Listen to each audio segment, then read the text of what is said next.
For years, when we talked about Canadian immigration, it was all about one thing: growth. More people, more workers, more students.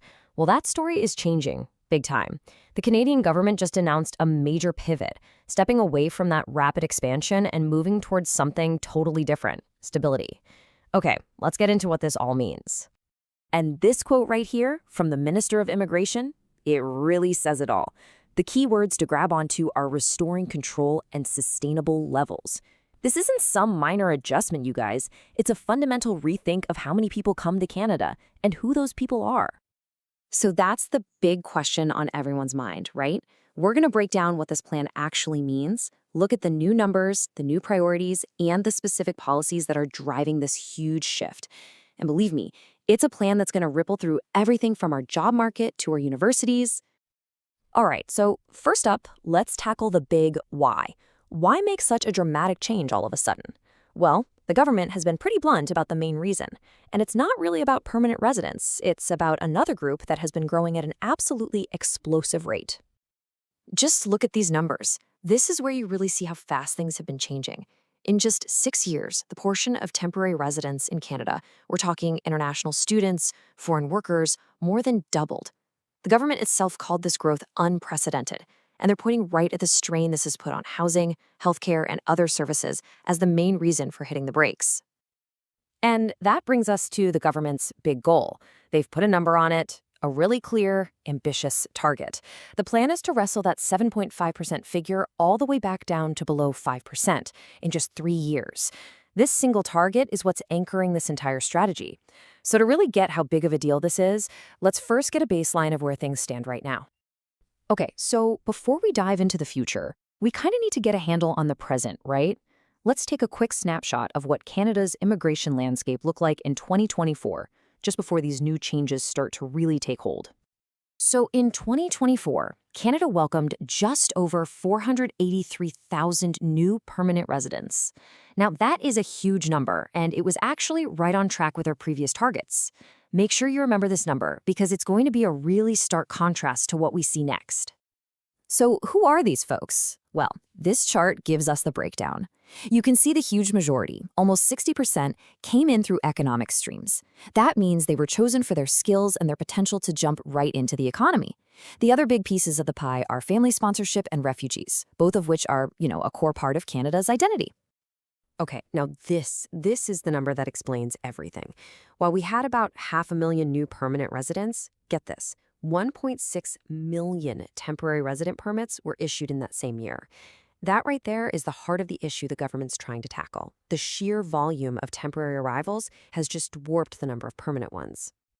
And to put a bit of a human face on all this data, here's a look at where Canada's economic immigrants came from in 2024. India is still the top source country by a pretty wide margin, but you also see the Philippines, Cameroon, China, and Nigeria rounding out the top 5. It just goes to show you the global reach of Canada's programs.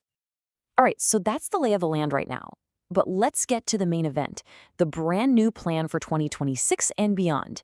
This is where we see that whole stabilization idea turn into actual hard numbers. First up, permanent residence.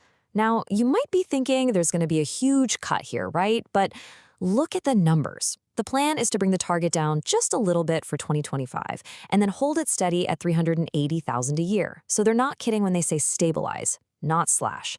This shows the main focus of this new plan is definitely not on cutting permanent immigration. But now, temporary residents. Whoa. This is where things get really dramatic. The target for new temporary arrivals is set to just plummet from over 670,000 in 2025 down to 385,000 in 2026. This isn't stabilization. This is a massive reduction. And it's the main lever the government is pulling to get that overall temporary population down to their 5% target. So where exactly are these cuts happening? Well, this breaks it down for us. The number of new international students slashed by almost half, and new temporary workers cut by more than a third. I mean, these are absolutely massive shifts that are going to be felt in a big way by colleges, universities, and businesses all across the country. But look, this plan isn't just about dropping the numbers. It's also about being a whole lot smarter, more strategic about who we select to come to Canada. The goal is to match immigration much more closely with what the country actually needs, and to offer more stability to the people who are already here. And you can see that strategy right here in this chart. Just look at how the mix of permanent residents is set to change by 2027. That economic class slice of the pie gets way bigger, growing to nearly 2/3 of all new permanent residents. The message couldn't be clearer. The top priority is selecting immigrants who can fill specific labor shortages and boost the economy. So this is basically the playbook.